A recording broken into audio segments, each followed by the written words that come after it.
గిరిజనుల ఆరాధ్య దైవం సంత్ సేవాలాల్ మహారాజ్ జయంతి ఉత్సవాన్ని మిర్యాలగూడలో ఘనంగా నిర్వహించారు. ఎంపీడీఓ కార్యాలయం నుండి బంజారా భవన్ వరకు సేవాలాల్ ప్రతిమతో భారీ ర్యాలీ నిర్వహించారు. మహాభోగ్ బాండారో కార్యక్రమాలు చేపట్టారు. ఈ సందర్భంగా జరిగిన సమావేశంలో మిర్యాలగూడ శాసనసభ్యులు Battula Lakshmareddy, MLA Samuel, DCC అధ్యక్షులు శంకర్ నాయక్, స్కైలాబ్ నాయక్, చిట్టిబాబు నాయక్, రవి నాయక్, దశరథ నాయక్, సిద్ధు నాయక్, నందిని రవితేజ తదితరులు మాట్లాడుతూ లంబాడీ జాతిని ఏకం చేసేందుకు సంత్ సేవాలాల్ విశేష కృషి జరిపారన్నారు. ఆయన ఆశయ సాధన కోసం లంబాడీలంతా ఐకమత్యంతో ముందుకు సాగాలన్నారు. రాజకీయంగా ఎంతో అభివృద్ధి సాధించాల్సిన అవసరం ఉందన్నారు.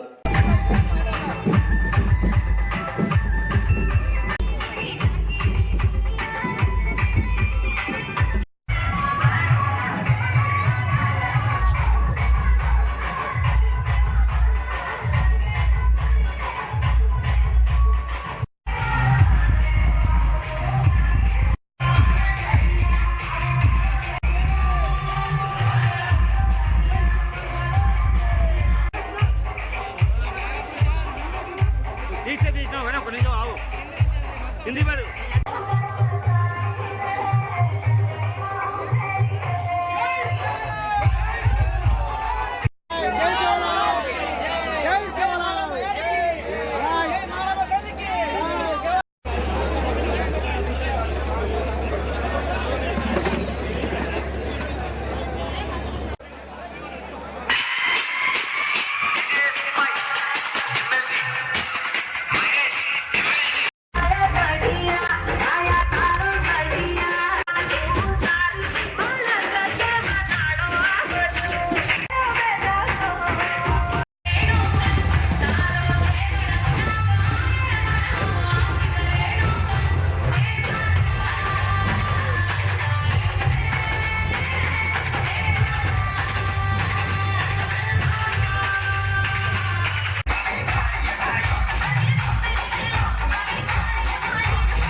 కమిటీ చైర్మన్ తర్వాత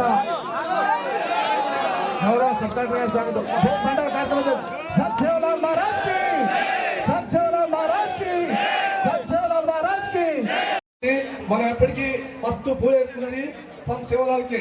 కాబట్టి మనం ఎప్పుడు ఇదే మార్గంగా ఇదే ఐకమత్యంగా పాల్గొనాలని కోరుకుంటూ ఈ అవకాశం ఇచ్చిన పెద్దలందరికీ ధన్యవాదాలు తెలుపుతూ ముగిస్తున్నాం. ప్రతి సంవత్సరం మిర్యాలగూడ పట్టణంలో చాలా బ్రహ్మాండమైనటువంటి వాతావరణంలో చక్కటి ఊరేగింపుతో అందరినీ అలరిస్తూ ఈ కార్యక్రమం నిర్వహించడం, ఈ ప్రాంతంలో మరి ఉద్యోగులు, ఉపాధ్యాయులు, ప్రజాప్రతినిధులందరూ ఈ కార్యక్రమంలో పాల్గొని దిగ్విజయపరుస్తున్నందుకు మిత్రులందరికీ ప్రత్యేకమైనటువంటి ధన్యవాదాలు. మరి సేవాలాల్ గారు మన వర్గానికే పూర్తి స్థాయిలో ఒక భగవంతుడితో సమానంగా ఏ కార్యక్రమం చేసినా వారికి పూజలు నిర్వహించి ప్రారంభించడం బంజారా కుటుంబాల్లో ఒక ముఖ్య కార్యక్రమం. బంజారాలను గోర్బోలి భాష 8వ షెడ్యూల్లో చేర్పించాలని చెప్పేసి ఎన్నో సంవత్సరాల నుండి మా లంబాడి నాయకులు కొట్లాడుతున్నారు. ఆ విషయాన్ని కూడా తమరు అసెంబ్లీలో ప్రస్తావించాలని చెప్పేసి సందర్భంగా తెలియజేసుకుంటూ ఇప్పుడు ఉన్నటువంటి బంజారా భవన్ ని వెంటనే మరి దాన్ని ఓపెన్ చేయించి మా బంజారాలకు అనుగుణంగా మా కుల సంఘాలకు, మీటింగ్లకు, విద్యార్థి సంఘాలకు అనుసంధానంగా చేసే విధంగా దీన్ని ఓపెనింగ్ చేసేటువంటి కార్యక్రమాన్ని కూడా పురుకోవాల్సిందిగా ఎమ్మెల్యే గారికి విజ్ఞప్తి చేస్తా ఉన్నాం. గతంలో గత పాలకులు ఇదే సేవాలాల్ రోజున ఏ రోజైతే మరి బిఎల్ఆర్ గారు విగ్రహాన్ని తీసుకొచ్చేటువంటి క్రమంలో ఎన్ని అక్రమ నిబంధనలు పెట్టినా కూడా ఈ రోజు అదే ఎవరైతే అక్కడి నుంచి పంపించినటువంటి వ్యక్తులు ఉన్నారో ఈ రోజు అదే విధంగా ఈ యావత్ గిరిజన జాతి ఈ రోజు ఎమ్మెల్యే గారికి గౌరవించే విధంగా మరి ఈ రోజు అతనే ఇక్కడ చైర్మన్ గా ఈ రోజు వివరించినటువంటి తీరు చాలా శుభ పరిణామం. मालूम मन एक बटालियन जाओ थमाड़े शंकर भवन फोन की कहीं मन पकड़ा दे कैसे उत्साह कर चिके तो स्कैला भी शंकर भवन फोन की तो बातें करन इधर उंडाए वो कौन सा वो पापी और आज्ञा नून मर्चा पड़दा या भगवान शिवाला नारायण ముఖ్యంగా ఈ రోజు కాంగ్రెస్ రాష్ట్ర ప్రభుత్వానికి ధన్యవాదాలు తెలియజేయాలనుకుంటే ఈ సందర్భంగా నేను ఎందుకంటే గతంలో ఈ నియోజకవర్గానికి 2,40,000 రూపాయలు మాత్రమే వచ్చాయి. దీన్ని 4,85,000 చేసినందుకు రేవంత్ రెడ్డి ప్రభుత్వానికి వారి మంత్రిమండలికి వారి ప్రభుత్వంలో ఎమ్మెల్యే ఉన్నటువంటి బిఎల్ఆర్ గారికి వారి పార్టీ నాయకులందరికీ ఈ సందర్భంగా ధన్యవాదాలు. आज अधिक మొత్తం में अपने गौर भाई से एक वाते पर लेतानी पंडग वातावरण में अत्र अधिक మొత్తం में आताने सक्सेस की सेन पेर पेरुना धन्यवादाలు केलेरिचु अदे विधंगा अपने गोर बंजारालेर आराध्य दैवम आजेती अपन भोग लगाडन अपने गोर बंजारा पंडगल से स्टार्ट कराचा काबट्टी अपने घरुमाती आयोजको प्रति ఒక్కరు నా పేరున రిక్వెస్ట్ करलेरिचु అత బ్యాటేజకు పెద్దలు వచ్చేసి ఉందేర్ తరపు నుంచి సేవలాల్ మహారాజ్ గురించి 4 बातें కచ్చాయి.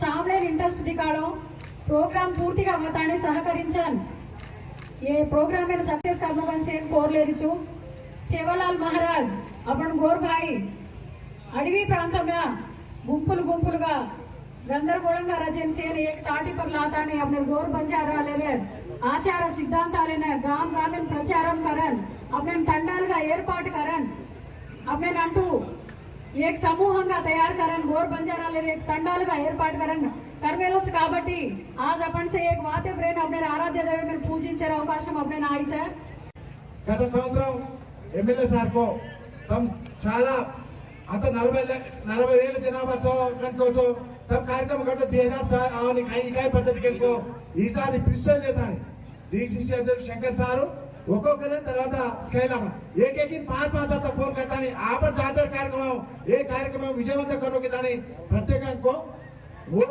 उधर सहाय सहकारात అదే విధంగా చిట్టిబాబు నాయక్ కూడా ప్రత్యేకంగా ఫోన్ కనుకో రవి నాయక్ మిగతా మిత్రులందరూ కూడా ప్రత్యేకంగా ఈ కార్యక్రమం విజయవంతం కృషికిదే ముఖ్యంగా ఎన్నడూ లేని విధంగా రాష్ట్ర చరిత్రలో కేవలం ₹1 కోట్లతో ఉండే కార్యక్రమాన్ని రాష్ట్ర వ్యాప్తంగా సంక్షేమ చేతి ఉత్సవాలను ₹2 కోట్ల మంజూరు చేసిన గౌరవ ముఖ్యమంత్రి వర్యులు రేవంత్ రెడ్డి గారికి మా ఉద్యోగుల సంఘం తరఫున ప్రత్యేకంగా ధన్యవాదాలు కృతజ్ఞతలు. రానున్న రోజుల్లో మరిన్ని బంజారా భవనాలు నిర్మించాలని బంజారాల అభివృద్ధికి మరిన్ని చర్యలు తీసుకోవాలని తండాల అభివృద్ధికి ప్రత్యేకంగా నిధులు మంజూరు చేయాలని చెప్పేసి మనస్ఫూర్తిగా కోరుకుంటూ మన అనంతపురం జిల్లా గుత్తిలో పుట్టి మహారాష్ట్ర సేవాగఢ్ పౌరగఢ్ దాకా మరి ప్రచారం చేసుకుంటూ జీవిత చరమాంగం వరకు జాతి కోసం పనిచేసినటువంటి హిందువుల కోసం పనిచేసినటువంటి గొప్ప వ్యక్తి సేవలాల్ మహారాజ్ గారు. కానీ సేవలాల్ మహారాజ్ యొక్క గొప్పతనం మరి అందరికీ తెలియదు. గతంలో మన తండాలలో మన గిరిజనులకు మాత్రమే తెలిసేది. మనం మాత్రమే సేవలాల్ కడావ చేసుకునేది, మనం మాత్రమే కార్యక్రమం చేసినప్పుడు మేరమ్మ తల్లికి మన పండుగ చేసుకునేది. కానీ గిరిజనులలో కూడా ఒక మహనీయుడు, గిరిజనులలో ఒక గొప్ప వ్యక్తుడు, మరి ఆయన చరిత్ర ప్రజలకు తెలవాలి, ప్రపంచానికి తెలవాలని చెప్పేసి మరి తెలంగాణ రాష్ట్రం వచ్చిన తర్వాత మరి గత ప్రభుత్వంలో ముఖ్యమంత్రి కేసీఆర్ గారు సేవలాల్ మహారాజ్ భవనాన్ని హైదరాబాద్ ఎక్కడైతే బంజారా హిల్స్ ఉందో బంజారా హిల్స్ లో ఒక్క బంజారా కూడా లేడు, కానీ ఇక్కడ సేవలాల్ మహారాజ్ భవనం నిర్మించాలని చెప్పేసి అక్కడ సేవలాల్ మహారాజ్ భవనాన్ని నిర్మాణం చేసి సేవలాల్ మహారాజ్ యొక్క జయంతిని అధికారికంగా నిర్వహించడం కోసం మరి రాష్ట్ర వ్యాప్తంగా ₹1 కోట్ల మంజూరు చేసినటువంటి విషయాన్ని మనకు అందరం కూడా గర్వించాలి. మరి అది చేస్తూ మరి సేవలాల్ యొక్క పండగతో పాటు ఇవాళ ఎక్కడైతే తండాలు గూడాలు గ్రామ పంచాయతీలలో ఉండి ఉమ్మడి గ్రామ పంచాయతీల అభివృద్ధికి దూరంగా ఉన్నటువంటి తండాలన్నింటినీ కూడా ఇవాళ గ్రామ పంచాయతీ చేసినటువంటి విషయం మనం అందరం కూడా గుర్తు చేసుకోవాలి. సోదరులారా, నేను ఒకటే అంటున్నా, ఏదైతే మరి ప్రభుత్వం ఇది చేసిందో దాని తర్వాత ఇప్పుడున్నటువంటి రేవంత్ రెడ్డి గారు కూడా అప్పుడు 1 కోటి రూపాయలతో ఈ కార్యక్రమాన్ని నిర్వహిస్తే ఇప్పుడు 2 కోట్ల రూపాయలు ఇచ్చి మరి ఈ కార్యక్రమాన్ని నిర్వహించడం కోసం ఇవాళ ఈ కార్యక్రమాన్ని పూనుకోవడం కూడా మనం అందరం కూడా సంతోషించదగ్గ విషయం. ఉద్యోగాలలో కానీ, రాజకీయాలలో కానీ, వ్యవసాయ రంగంలో కానీ, వ్యాపార రంగంలో కానీ, అన్ని రంగాల్లో కూడా ఇవాళ మనం వస్తున్నాం. ఏది ఏమైనా గిరిజనుల ఐక్యంగా ఉండాలని ఇన్ని సంవత్సరాలు మనం మొత్తుకుంటున్నాం. కనీసం నిజంగా సేవలాల్ మహారాజ్ యొక్క వారసులుగా, సేవలాల్ మహారాజ్ యొక్క ఆశయాల కోసం మనం పనిచేస్తున్నటువంటి వాళ్ళమైతే ఆయన చూపిన మార్గంలో ముందుకు పోదాం. జాతి మతం ఐక్యం కావాల్సినటువంటి సందర్భం వస్తే అన్ని రాజకీయ పార్టీలను పక్కన పెట్టి ఇవాళ బంజారా భవనాలు మనం పెట్టుకుంటున్నాం. ఇటువంటి బంజారా భవన్లు మిర్యాలగూడలో ఇంకో 4, నల్గొండలో ఇంకో 4, సాగర్లలో, హుజూర్ నగర్లో, సూర్యాపేటలో, హైదరాబాద్ లో కట్టుకుంటాం. ఉపయోగం ఏమన్నా ఉందా? ఒక బంజారా భవనం ఉంది, దానికి కాదనట్లేను. కానీ మనం అడుక్కోవాలా, మనం ఇది కావాలి అని ఒకరు అడగాలా? అదే 119 మంది అసెంబ్లీలో ఉన్నటువంటి అసెంబ్లీలో ఒక 20-30 మంది లంబడాల్లో జనరల్ స్థానాల్లో ఉంటే అయ్యా ఒకరు అడిగేటటువంటి అవకాశం ఉండదు. అందుకే నేను ఈ గిరిజన మిత్రులు అడుగుతున్నా, మీరు కరెక్టే ఉన్నారు. ఇక్కడ ఉన్నటువంటి వేదిక ఉన్నటువంటి నాయకులు కరెక్ట్గా లేదు కాబట్టి వాళ్ళకి బుద్ధి రావాలి, వాళ్ళ మార్పు రావాలి, వాళ్ళ చట్టం రావాలి. ఆ శివభావం వాళ్ళలో కూర్చొని జాతి ఒక్కటిగా ఉండాలన్నటువంటి అది నడిపించిన దినమే మనకి నిజమైనటువంటి సేవలు జయంతి, నిజమైనటువంటి బంగారు మైసమ్మ మన మీద ఉన్నట్టు సేవ యొక్క ఆశయాలను సాధించి ఇప్పటికైనా మనం మారకపోతే, తరం మారకపోతే భావి తరాలకి అన్యాయం చేసిన వాళ్ళు అవుతాం. కాబట్టి రేపటి తరం కోసమైనా జాతిని ముందుకు వెనక్కి నేర్పడకండి. మనం ముందుకు తీసుకుపోయేటటువంటి లేకపోయినా కనీసం వెనక్కి తీసుకుపోవద్దు. కాళ్ళు గుంజే ప్రయత్నం చేయకుండా జాతి కోసం ఒక్కటైదాం, జాతి కోసం ముందుకు పోవాలని మనస్ఫూర్తిగా కోరుకుంటూ మీ అందరికీ సేవలాల్ జయంతి ఉత్సవాలు తెలుసుకుంటూ జై సేవలాల్. నాడు కాంగ్రెస్ ప్రభుత్వం అధికారంలో లేనప్పుడు చెప్పినాం, అధికారంలో రాగానే 10% రిజర్వేషన్ అమలు చేస్తామని చెప్పినాం. నిన్న కులగణన జరిగింది. నాడు కేసీఆర్ గారు సమగ్ర కుటుంబ సర్వే చేసినాడు. కానీ దాంట్లో సమగ్ర కుటుంబ సర్వేలో ఒకటే రోజు మొత్తం సర్వే చేసినాడు. కానీ ఇవాళ ప్రతి 150 మందికి ఎమ్యూనిటర్ని పెట్టి ప్రతి ఇంటి వద్దకు పోయి ఎన్ని కోళ్ళు ఉన్నాయి, ఎన్ని గొర్రెలు ఉన్నాయి, ఎన్ని బర్రెలు ఉన్నాయి, ఎంతమంది మొత్తం సర్వే చేసిన ఘనత కాంగ్రెస్ పార్టీ దక్కింది. ఆ తర్వాత కండాలను గ్రామ పంచాయతీ చేసిండ్రు కేసీఆర్ గారు, నేను ఒప్పుకుంటున్నా. అని ఇవాళ మేము ఏమంటున్నాం అంటే గ్రామ పంచాయతీ చేసిన మాట వాస్తవమే, కానీ దానికి రెవెన్యూ గ్రామ పంచాయతీలు గుర్తించి వాటికి ఫండ్స్ ఇవ్వమని చెప్పి కొడతా ఉన్నాం. ఇవాళ తండాలు చూస్తే నలుగురు పోటీ పడతా ఉన్నారు, కుటుంబాలు ఆరిపోతా ఉన్నాయి. ఒక కుటుంబంలో ఒక పోటీ చేస్తాడు, ఇంకో కుటుంబంలో ఒక పోటీ చేస్తాడు. మారాళి, తారాళి, మార్డోగ్రా, తాడోగ్రా కానీ చిన్న తండాలో 40 లక్షలు 50 లక్షలు ఖర్చు పెడతా ఉన్నారు. ఏం ప్రయోజనం ఉన్నది? గ్రామ పంచాయతీ చేస్తే నా ఉద్దేశంలో ప్రయోజనం లేనే లేదు. కాబట్టి ఇప్పుడు రెవెన్యూ గ్రామ పంచాయతీ చేసి వాటికి ఫండ్స్ ఇస్తే, గుర్తింపు చేస్తే దానికి సార్థకం అవుతుంది. కాబట్టి ఇలా రేవంత్ రెడ్డి గారు చేస్తూ ఉన్నారు ఇలా ప్రభుత్వంలో. అదేవిధంగా ప్రతి తండాల్లో, ప్రతి గూడెల్లో, ప్రతి బీసీ బిడ్డ కూడా ఇలా కులగణన చేస్తూ ఉంది. మన ఆది నాయకుడు రాహుల్ గాంధీ గారు చెప్పినటువంటి విధానంలో ఇలా కాంగ్రెస్ పార్టీ ఇలా గిరిజనులకు కట్టుబడి ఉంది. ఎందుకంటే నాడు ఈ రిజర్వేషన్ ఇచ్చింది ఎవరు?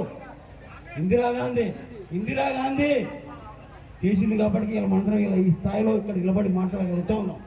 బిడ్డకి మాకు వీలున్నంత వరకు అది ఎక్కువ మాట్లాడుతుంది. కాబట్టి ప్రతి ఉద్యోగ సంఘాలైతే, ప్రజాప్రతినిధులకైతే, నా గిరిజన మిద్దు బిడ్డలకైతే అందరికీ సేవాలాల్ జయంతి శుభాకాంక్షలు తెలియజేస్తూ థ్యాంక్ యూ, ధన్యవాదాలు.